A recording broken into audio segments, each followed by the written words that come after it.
الحمد لله رب العالمين والصلاة والسلام على أشرف الأنبياء والمرسلين وعلى آله وصحبه أجمعين.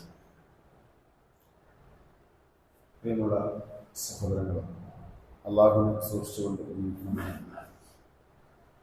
ആദ്യമായി ഉണർത്തുകയാണ്. അള്ളാഹു സുബ്ഹാനഹു വ തആല പരിശുദ്ധ ഖുർആനിൽ ധാരാളം ഉദാഹരണങ്ങളും ചരിത്രങ്ങളും കഥകളും ഒക്കെ നമുക്ക് പറഞ്ഞു തരുന്നുണ്ട്. ഒരു ഗ്രന്ഥമെന്ന നിലക്ക് കുറച്ച് രസത്തിന് വേണ്ടി കഥകളോ അതുപോലെ ചരിത്രങ്ങളോ വിശദീകരിക്കുകയല്ല അല്ലാഹു സുബ്ഹാനഹു വ തആല ചെയ്യുന്നത്. മറിച്ച് ലോകാവസാനം വരെയുള്ള ആളുകൾക്ക്, പ്രത്യേകിച്ച് വിശ്വാസികൾക്ക്, അതിൽ ഗുണപാഠങ്ങളും മാതൃകകളും ഉണ്ട്.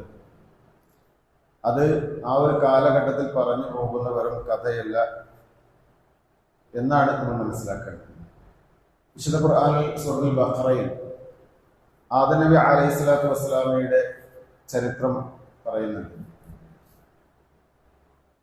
അല്ലാഹു സുബ്ഹാനഹു വ തആല മനുഷ്യനെ സൃഷ്ടിക്കുകയും ആദം നബിയെ സൃഷ്ടിക്കുകയും അതിനുശേഷം സ്വർഗത്തിലുണ്ടായിരുന്ന മലക്കുകളോടും അവിടെ ഉണ്ടായിരുന്ന ഇബ്ലീസിനോടും അടക്കം സുജൂദ് ചെയ്യാൻ കൽപ്പിക്കുകയാണ്. വഇദ് ഖുൽനാ ലിൽ മലായികതി ഇസ്ജുദൂ ലിആദമ ഫസജദൂ ഇല്ലാ ഇബ്ലീസ് അബാ വസ്തക്ബറ വകാന മിനൽ കാഫിരീൻ. നാം പറഞ്ഞ സന്ദർഭം മലക്കുകളോട് സുജൂദ് ചെയ്യാൻ, ഫസജദൂ ഇല്ലാ ഇബ്ലീസ്, ഇബ്ലീസ് ഒഴികെ ബാക്കി എല്ലാവരും സുജൂദ് ചെയ്തു. അബ, അവൻ വിസമ്മതിച്ചു, വസ്തക്ബറ, അഹങ്കാരം കാണിക്കുകയും ചെയ്തു, വകാന മിനൽ കാഫിരീൻ, അവൻ കാഫിരീങ്ങളിൽ പെട്ട് പോവുകയും ചെയ്തു.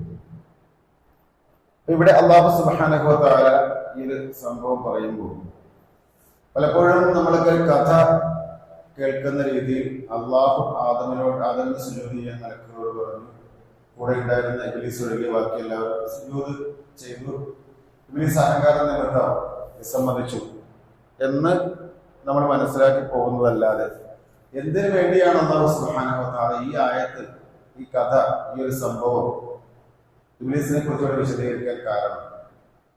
മഹാനായ ഇബ്നുൽ ഖയ്യിം റഹിമഹുല്ലാഹ് ഈ ആയത്തിൽ നിന്ന് നമുക്ക് കിട്ടുന്ന കാര്യം വളരെ ദീർഘമായി കൊണ്ട് വിശദീകരിക്കുന്നുണ്ട്.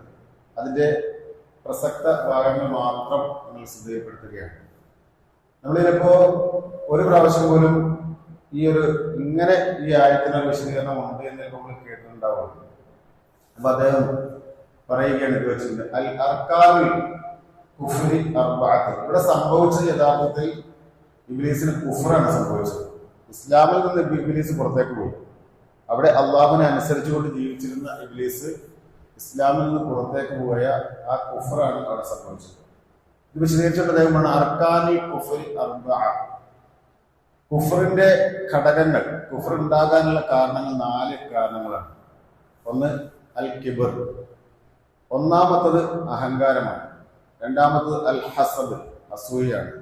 മൂന്നാമത്തത് അൽ ഗളബ്, കോപവും ദേഷ്യവുമാണ്. നാലാമത്തെ ഷഹ്വ, തന്നിഷ്ടം അല്ലെങ്കിൽ ദേഹേച്ഛ, വികാരം. ഇതാണ് ഈ 4 കാര്യങ്ങളാണ് കുഫറിന്റെ അടിസ്ഥാനം.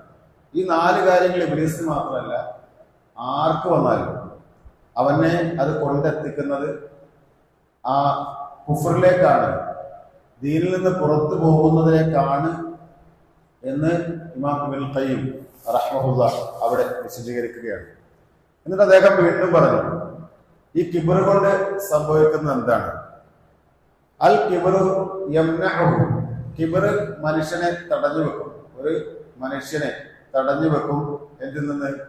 ഇൻഖിയാദ് അനിൽ ഇൻഖിയാദ്, അതായത് അള്ളാഹുവിന് കീഴ്പ്പെടുന്നതിൽ നിന്ന്, അള്ളാഹുവിന് വഴിപ്പെടുന്നതിൽ നിന്ന് കിബർ മനുഷ്യനെ തടഞ്ഞു വെക്കും.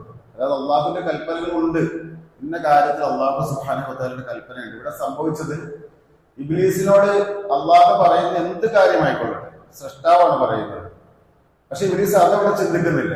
സൃഷ്ടാവാണെങ്കിലും ആരാണെങ്കിലും തീ കൊണ്ട് സൃഷ്ടിക്കപ്പെട്ട ഞാൻ മണ്ണുകൊണ്ട് സൃഷ്ടിക്കപ്പെട്ട നിസ്സാരനായ അവന് സുജൂദ് ചെയ്യുകയോ എന്ന ചിന്ത, അതാണ് ഇബ്ലീസിന്റെ മനസ്സിലേക്ക് കടന്നു വന്നത്. അവിടെ അവന് ഈ കിബർ കൊണ്ട് അവിടെ സംഭവിക്കുന്നത് ഇങ്ങനൊരു അബദ്ധമാണ്. അതാണ് അദ്ദേഹം വിശദീകരിക്കുന്നത്. അങ്ങനെ ആ കിബർ കാരണത്താല് അവന് സംഭവിച്ച കാര്യം അദ്ദേഹം വിശദീകരിക്കുന്നത്. രണ്ടാമത്തെ എന്താണ്? വൽ ഹസദു, ഹസദ് എന്നത് അസൂയ. യംനഉ ഖബൂല നസീഹ വബദലഹ, അതായത് അത് തടഞ്ഞു വെക്കുന്നത് നസീഹത്തുകൾ കേൾക്കുന്ന കാര്യത്തിൽ നിന്ന് തടഞ്ഞു വെക്കും. അതായത് ഒരു മനുഷ്യന്റെ അടുക്കൽ നിന്ന് നസീഹത്ത് കേൾക്കുമ്പോൾ അവന്റെ മനസ്സിൽ അസൂയ ഉണ്ടെങ്കിൽ, ഈ മനുഷ്യനോട് ഈ മനുഷ്യന്റെ വളർച്ചയിൽ അവന് സംസാരിക്കാനുള്ള കഴിവുണ്ടെങ്കിൽ, അല്ലെങ്കിൽ അവന് പ്രസംഗിക്കാനുള്ള കഴിവുണ്ടെങ്കിൽ, അവന് ഖുർആന്റെ കാര്യത്തിൽ കഴിവുണ്ടെങ്കിൽ, ആ കാര്യത്തിൽ അവനോട് അസൂയ ഉണ്ടെങ്കിൽ ഒരിക്കലും അവന് ഉപദേശം സ്വീകരിക്കാൻ സാധിക്കില്ല. അപ്പൊ ബദലഹ, അങ്ങനെയുള്ള ഒരു മനുഷ്യന് മറ്റൊരാൾക്ക് ഉപദേശങ്ങൾ പകർന്നു കൊടുക്കാനും കഴിയുകയില്ല. ഇനി മൂന്നാമത്തെ കാര്യം വല്ല ഗളബ്, ഗളബ് നമുക്കുണ്ടെങ്കിൽ, കോപമുണ്ടെങ്കിൽ, അത് തടഞ്ഞു വെക്കുന്നത് നീതിയിൽ നിന്ന് തടഞ്ഞു വെക്കുന്നു. നീതി പാലിക്കാൻ കോപമുള്ളിടത്തിന് സാധിക്കില്ല. എന്ത് കാര്യത്തിലും ദേഷ്യപ്പെടുന്ന മനുഷ്യനെ സംബന്ധിച്ചിടത്തോളം നീതിപൂർവകമായിട്ടുള്ള നിലപാടെടുക്കാൻ സാധിക്കും. ഇപ്പൊ നമ്മുടെ വീട്ടിൽ നമ്മൾ എന്തെങ്കിലും ഒരു ചെറിയ പ്രശ്നത്തിന്റെ പേരിൽ ഇപ്പൊ ഭാര്യയോട് കോപിക്കുന്ന സന്ദർഭത്തിൽ നമ്മൾ ചിന്തിക്കൂല ആരുടെ ഭാഗത്താണ് ന്യായം, നമ്മൾ ചിന്തിക്കൂല ആരുടെ ഭാഗത്താണ് നീതി ചിന്തിക്കില്ല. നമുക്ക് ജയിക്കുക എന്ന ചിന്ത മാത്രമാണ് നമുക്ക് ഉണ്ടാകുക. നമ്മളിങ്ങനെ ദേഷ്യം പിടിച്ച് അവസാനം എന്തൊക്കെയാണ് സംഭവിക്കുന്നത് നമുക്ക് അറിയാൻ കഴിയില്ല. ചിലപ്പോൾ നമ്മൾ പറഞ്ഞു കൊടുക്കുന്നത് ചിലപ്പോൾ തൗഹീദായിരിക്കാം, നല്ല ഉപദേശമായിരിക്കാം. പക്ഷെ അത് സ്വീകരിക്കാത്തതിന്റെ പേരിൽ നമുക്ക് ദേഷ്യം പിടിച്ചാലോ പിന്നെ നമ്മൾ എന്താ ചെയ്യാൻ നമുക്കറിയാൻ പറ്റില്ല. അങ്ങനെ നീതി പാലിക്കുന്നതിന് അവസാനം നമ്മൾ ചിന്തിച്ച് നോക്കുമ്പോൾ നമ്മൾ ചെയ്ത് തെറ്റാണെന്ന് നമ്മൾ മനസ്സിലാക്കും. അപ്പോ കോപം എന്ന് പറയുന്ന കാര്യം നീതിയിൽ നിന്ന് നമ്മൾ തടഞ്ഞു വെക്കും. ഇനി ഷഹ്വത്തോ നമുക്ക് വികാരം അടക്കാൻ സാധിച്ചിട്ടില്ലെങ്കിൽ, അല്ലെങ്കിൽ നമുക്ക് നമ്മുടെ ദേഹേച്ഛകളുടെ പിന്നാലെയാണ് നമ്മൾ പോകുന്നതെങ്കിൽ അള്ളാഹുവിന് വേണ്ടി ഇബാദത്ത് ചെയ്യാൻ ഒഴിഞ്ഞു നിൽക്കാൻ അവന് സാധിക്കുകയില്ല എന്നാണ്. നമുക്ക് നമസ്കരിക്കാൻ നിൽക്കുമ്പോൾ നമ്മുടെ മനസ്സിൽ പിന്നെ ഭൗതികമായിട്ടുള്ള പല ചിന്തകളാണ്. നമ്മൾ നന്മ ചെയ്യാൻ വേണ്ടി ഒഴിഞ്ഞിരിക്കണമെന്ന് വിചാരിക്കും. അപ്പൊ നമുക്ക് ഭൗതികതയിലേക്ക് നമ്മൾ പോകും.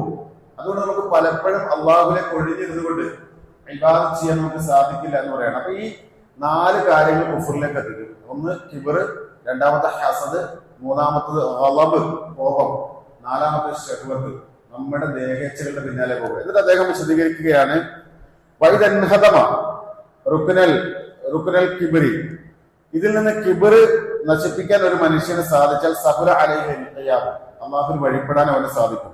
വൈദൻഹദമ റുക്നൽ ഹസദി, ഹസദ് അവൻ നശിപ്പിക്കാൻ സാധിച്ചാൽ സഹുല അൻ-നുസ്ഹ വബദലഹു, അവന് ഉപദേശങ്ങൾ സ്വീകരിക്കാനും കൊടുക്കാനും സാധിക്കും. വൈദൻഹദമ റുക്നൽ ഗളബി, കോപത്തിന് നിയന്ത്രിക്കാൻ ഒരു മനുഷ്യന് സാധിച്ചാലോ സഹുല അലൈഹിൽ അദ്ല വതവാദു, അവന് നീതി പാലിക്കാൻ സാധിക്കും. അതുപോലെ തന്നെ അവന് മിതത്വം പാലിക്കാൻ സാധിക്കും. വൈദൻഹദമ റുക്നൽ ഷഹ്വ, ഇനി അവന് വികാരം നിയന്ത്രിക്കാൻ സാധിച്ചാലോ സഹുല അലൈഹി സ്വബ്ർ വൽ അഫാഫ് വൽ ഇബാദ, അവന് എന്തൊക്കെ കഴിയും? അവന് ക്ഷമയുണ്ടാകും. അതുപോലെ തന്നെ അവന്റെ ചാരിത്രം സൂക്ഷിക്കാൻ സാധിക്കും. അതായത് വൃത്തികേടുകളിലേക്ക് പോകാതെ, അനാവശ്യങ്ങളിലേക്ക് പോകാതെ, വ്യഭിചാരത്തിലേക്ക് പോകാതെ സൂക്ഷിക്കാൻ സാധിക്കും അവന്റെ ഇച്ഛകളെ അവൻ നിയന്ത്രിച്ചാൽ.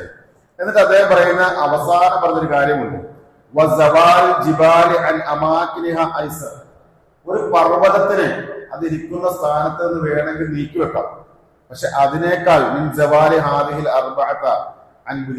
ഒരു മനുഷ്യന് അല്ലാഹു സുബ്ഹാനഹു വ തആല ഈ 4 കാര്യം കൊണ്ട് പരിഹരിച്ചാൽ, അഹങ്കാരം കൊണ്ടും അതുപോലെ അസൂയ കൊണ്ടും കോപം കൊണ്ടും അതുപോലെ ശഹ്വത്തോട് പരീക്ഷിച്ചു പോയാൽ ഈ പർവ്വതത്തിന് നീക്കാൻ സാധിക്കുന്നതിനേക്കാൾ പ്രയാസമാണ് ഈ സ്വഭാവത്തെ നമ്മുടെ ഹൃദയത്തിൽ നിന്ന് നീക്കാൻ എന്ന് അദ്ദേഹം പറയുകയാണ്.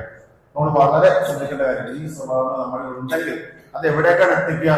ഇബ്ലീസിനെ കുഫറിലേക്ക് എത്തിച്ചതുപോലെ തന്നെ നമ്മളെ എത്തിക്കും എന്നാണ് ഈ ആയത്തിന്റെ വിശദീകരണമായിട്ട് അദ്ദേഹം പറയുന്നത്. ഇനിയും ഒരുപാട് കാര്യങ്ങൾ അദ്ദേഹം അതിൽ വിശദീകരിക്കുന്നുണ്ട്. അപ്പൊ നമ്മൾ ഒരു ആയത്ത് അല്ലെങ്കിൽ ഒരു കഥ, ഒരു ചരിത്രം ഖുർആനിൽ പറയുമ്പോൾ അതിന്റെ പാഠങ്ങൾ നമ്മൾ മനസ്സിലാക്കുമ്പോൾ ഒരുപാട് വ്യത്യാസങ്ങൾ നമ്മുടെ ജീവിതത്തിൽ ഉണ്ടാക്കിയെടുക്കാൻ സാധിക്കും. ഇത് വളരെ ഗൗരവപ്പെട്ട ഒരു വിഷയമാണ്. കാരണം കുഫറിലേക്കാണ് ഇസ്ലാമിന് പുറത്തു പോകുന്ന കാര്യമാണ്. അപ്പൊ നമ്മൾ പരിശോധിക്കേണ്ടത് കിബ്ർ നമുക്കുണ്ടോ, അതുപോലെ ഹസദ് നമുക്കുണ്ടോ, എന്തിന് കോപിക്കുന്ന സ്വഭാവമുണ്ടോ, അതുപോലെ ശഹ്വത്ത് ദേഹേച്ഛകളുടെ പിന്നാലെ പോകുന്ന സ്വഭാവങ്ങളുടെ വിഭാഗത്തിൽ മറ്റു ചിന്തകൾ നമ്മുടെ മനസ്സിലേക്ക് വരുന്നത്. ഇത് ആലോചിക്കണം. അത് നമ്മൾ എത്തിക്കുന്നത് പതുക്കെ നമ്മൾ എവിടേക്ക് എത്തിക്കും? കുഫറിലേക്ക് എത്തിക്കുമെന്നാണ് വിശുദ്ധ ഖുർആനിലെ സൂറത്തുൽ ബഖറയിലെ ഈ ഇബ്ലീസുമായിട്ടുള്ള ഈ സംഭവത്തിലൂടെ അല്ലാഹു സുബ്ഹാനഹു വ തആല നമ്മെ പഠിപ്പിക്കുന്നത്. അതുപോലെ സഹോദരങ്ങളെ, ഖുർആൻ പഠിക്കുകയും മനസ്സിലാക്കുകയും അത് നമ്മുടെ സ്വഭാവമാക്കി മാറ്റുകയും ഖുൽഖുൽ ഖുർആൻ എന്ന് പ്രവാചകനെ കുറിച്ച് പറഞ്ഞതുപോലെ ആ ഒരു രീതിയിലേക്ക് എത്താനുള്ള ഒരു പരിശ്രമമെങ്കിലും നമ്മുടെ ഭാഗത്ത് നിന്ന് ഉണ്ടാകണം. അല്ലാഹു സുബ്ഹാനഹു വ തആല നമ്മെ അനുഗ്രഹിക്കുമാറാകട്ടെ.